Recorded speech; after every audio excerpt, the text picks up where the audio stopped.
L'adoption, c'est un peu comme l'histoire des textes à trous. Normalement, un texte à trous, vous avez une phrase qui fait presque sens, et puis il y a juste quelques mots qui manquent et qu'on doit remplacer. Pour les personnes adoptées, c'est l'inverse. Nous, on a quelques mots, et notre vie, elle consiste à se créer une phrase à partir de tous ces vides et de tous ces trous. Bonjour, je m'appelle Amandine Gay, je suis réalisatrice et je suis une personne adoptée.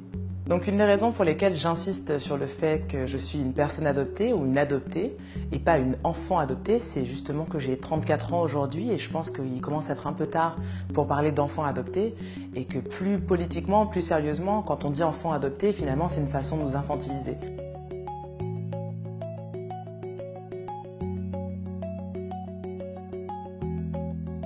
Aujourd'hui, il y a au moins 200 000 personnes en France qui sont des personnes adoptées.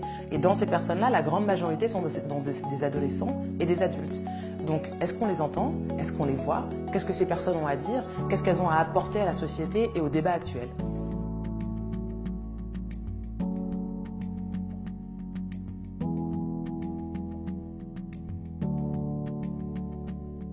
Moi, je pense qu'historiquement, le présupposé de l'adoption, c'était que quand les personnes étaient adoptées, adopter ne deviendrait pas une identité.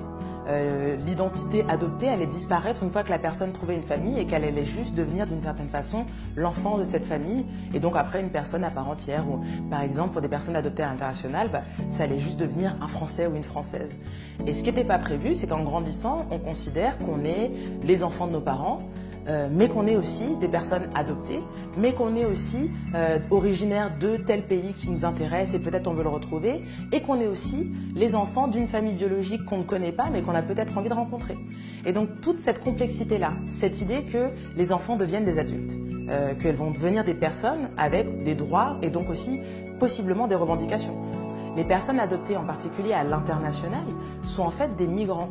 Et dans une perspective, on va dire, plus sociologique, politique, on appelle ça de la migration forcée, puisque ces personnes-là, elles n'ont pas décidé de migrer. Qu'est-ce que ça veut dire? De faire venir un enfant non blanc dans une famille blanche, dans un pays qui est principalement blanc, et où il y a effectivement du racisme systémique. Il se peut qu'en tant que personne blanche, vous ne sachiez pas vous occuper des cheveux d'un enfant noir. C'est pas grave. Par contre, est-ce que vous avez conscience que vous ne savez pas le faire et que vous avez besoin d'apprendre et que vous avez besoin d'apprendre le soin des personnes noires, mais aussi peut-être quelle est leur vie et ce à quoi ils font face dans la société française.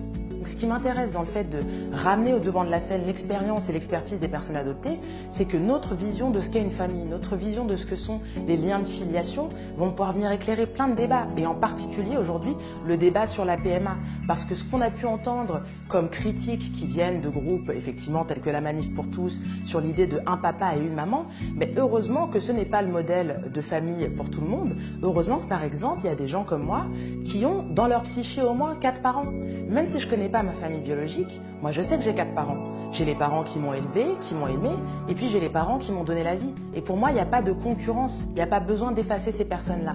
Donc des familles qui aujourd'hui vont voir le jour dans des formes tripartites, parce qu'il va y avoir un donneur de sperme, des donneuses d'ovocytes, etc. Ce sont des familles pour qui les personnes qui vont être engendrées dans ce type de mode de procréation auront aussi plusieurs figures parentales, qu'elles soient biologiques, qu'elles soient celles qui les ont élevées, etc. Et donc ces personnes-là, elles auront beaucoup de choses en commun aussi avec les personnes adoptées.